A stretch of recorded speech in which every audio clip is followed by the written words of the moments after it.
Evan thought of how hard he'd worked that week in the blazing sun and the scorching heat. He thought about the cooler full of lemonade pouring into the grass. He thought about handing over his $62.11 to Jessie and how she'd smile and laugh and tell everyone that she'd won the lemonade war.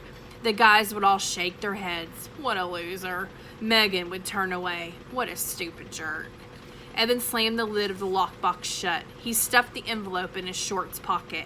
He was not going to let this happen. He wasn't planning to keep the money, not for good, but he wasn't going to let her have it tonight.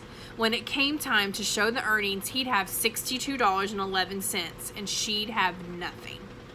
He'd give her the money back tomorrow, or maybe the day after that, but not tonight.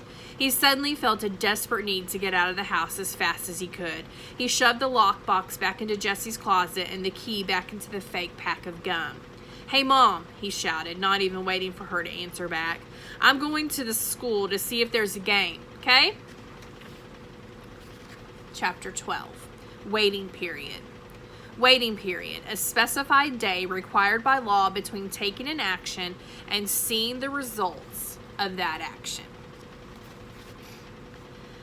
Jessie wanted to have fun. She really did, but it seemed like the more she tried, the less she had. First, the drive to the beach took 2.5 hours because of traffic. Jessie felt the car lurching forward. Stop. Forward. Stop.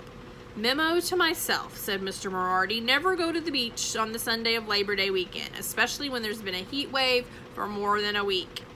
In the back seat, Jessie and Megan played license plate tag and magnetic bingo and 20 questions, but by the end of the car ride, Jessie was cramped and bored.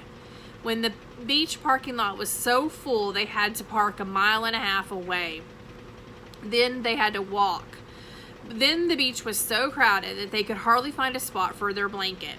Then Megan said the water was too cold and she just wanted to go in up to her ankles. She kept squealing and running backwards every time gentle ripple of a wave came at her. What was the fun in that? Sure, the water was cold. It was the North Shore. It was supposed to be cold. That's why it felt so good on a hot day like this. When Jessie and Evan went to the beach, they would boogie board and body surf and skimboard and throw a screaming scrunch ball back and forth the whole time. They loved to stay in the water until their lips turned blue and they couldn't stop shaking. Then they'd roast themselves like weenies on their towels until they were hot and sweaty again. And then they'd go right back in. Now that was fun at the beach. Megan liked to build sand castles and collect shells and play sand tennis and read magazines. That's all fine, thought Jessie, but not going in the water? That's crazy. The ride home was itchy and hot. Jessie had sand in all the places where her skin rubbed together, between her toes, behind her ears, and between the cheeks of her bottom. And somehow she'd gotten sunburn on her back, even though Mrs. Moriarty had smeared her all over with thick, goopy sunscreen twice. Jessie didn't even have the patience for 10 questions, let alone 20. But Megan didn't get that Jessie didn't feel like talking. She kept trying to get her to take a quiz in a teen magazine. If Evan had been there, he would have kept quiet, or maybe hummed a little. Jessie liked it when Evan hummed.